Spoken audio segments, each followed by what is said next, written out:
Hey, that last video of me posting those little, those fake, those pretend, whatever they are, those little leaflets with a third of a £20 note on, I posted 10 in there.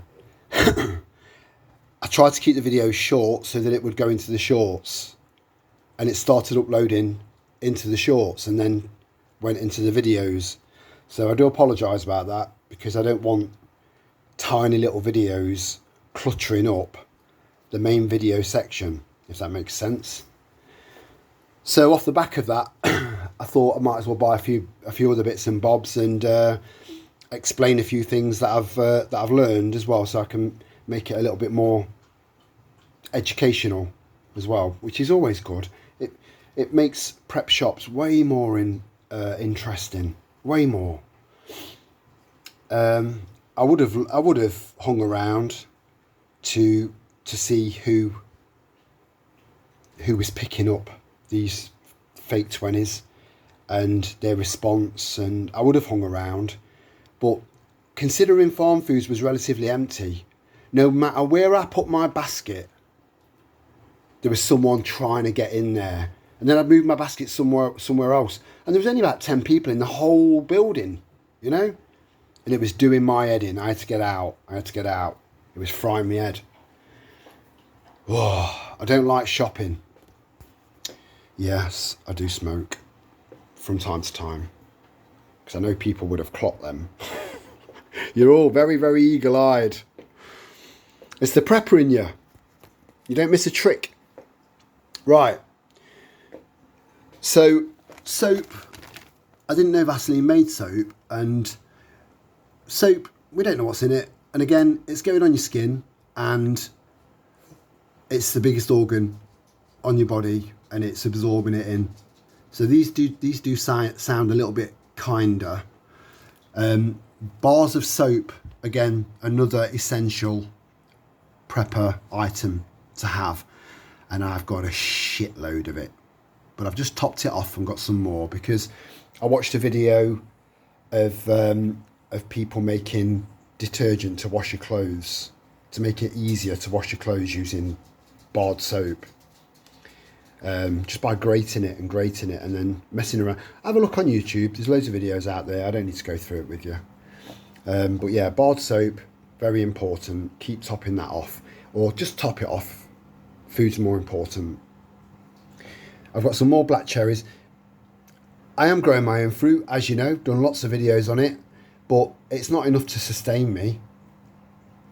So canned fruit is important. It's in syrup, which isn't great. I'd rather it be in water, in some sort of brine, because they'll still hold on to their sweetness, but it is what it is. So I've got some black cherries. I've got some mushy peas. I've got some more tomatoes. I love tomatoes. If I was to go into Farmfoods and they turned around to me and said, right, look, you can only buy either olive oil, ghee, or coconut oil. You can't have one of each, or two of each, or three of each. You can only have one. My choice would be coconut oil all day long, because the list is just endless of its uses. It's endless. Well, it's not endless, but you get the idea. And I'm still learning more and more about coconut oil as the days go by. It's amazing stuff. Amazing stuff. You can't have enough. It just keeps for years and years and years and years. And yeah, I won't waffle on, but yeah, keep doing a bit of research into coconut oil. It's amazing. But they didn't have any, as I mentioned in that little short video that I posted. So I've got 2 ghee, I've got some passata. Considering passata, I think, is an Italian word, it sounds very aggressive. And Italian's not an aggressive language. It's lovely. I bought 4 very large tins of pilchards and 10 cans of sardines. Now, I'd have to be in a really, really sorry state to start eating this, because it disgusts me. I think it's disgusting. It's vile, but I know it's good for you. It is good for you. And another thing about canned fish, small fish. So your pilchards, your sardines, your mackerel, not so much your tuna, because they're massive fish, massive. But those three small fish, especially mackerel, because it's got lots of, it's a very, very oily fish. It's one of the most oily fish you can buy or eat. So it's just full of omega fatty acids. I mean, I take supplements to get that in me because I can't stomach anything like that. I mean, Sally loved sardines on toast, but I'd make myself scarce while she was preparing that and eating that. I would, because it got my my gag reflex going. But I'm storing it. I'm starting to store stuff like pilchards, sardines and mackerel more, because even the dates on there, what's that, 2027 on there, I'm not sure what it is on there. It's irrelevant, because the point I'm trying to make is that with canned small fish like those three, they improve with flavour over time. It can take 10 years before they start to really shine. 10 years. As long as your can's intact, which they will be. So, small fish, full of omega fatty acids, which are very, very difficult to get foraging. Nettle seeds, they've got a few omega fatty acids in them, but that's a video for another day, or you can do a little bit of research in it. But these are very, very valuable for your health, especially long term. If you're into this sort of stuff, you'll appreciate it years down the line. Years down the line. Please do some research. It doesn't take much research to find out about these long term. And when I say long term, I mean long term. Someone put something in the comments section about some expedition, and there was canned food, canned fish, decades and decades and decades later, and they were perfectly okay. In fact, if anything, they became tastier and healthier. It's mad. Look into it. Pilchard, sardines and mackerel. I did mention that in the basket about it being a long-term solution for storing cheese and making pasta more interesting. Grated cheese, this sort of stuff, on pasta. It's just plain pasta with a sprinkle of that. Makes it more edible, because I know you've all got a shitload of pasta. I'm growing my own beetroot. A lot of it is ready for harvesting, but one of the reasons why I'm buying jarred beetroot is because it's still extremely healthy for you, and it's been peeled and stuff like that. So a lot of the crap that may have been sprayed on there is going to be minimal. So that's still going to be really good for you. And then after I've emptied that and eaten that, I'll be replacing the beetroot that's in there with my own and pickling it. And thanks for whoever it was that told me that beetroot leaves were edible. That was part of my starter on Wednesday night. Wednesday went well, really well. Peanut butter.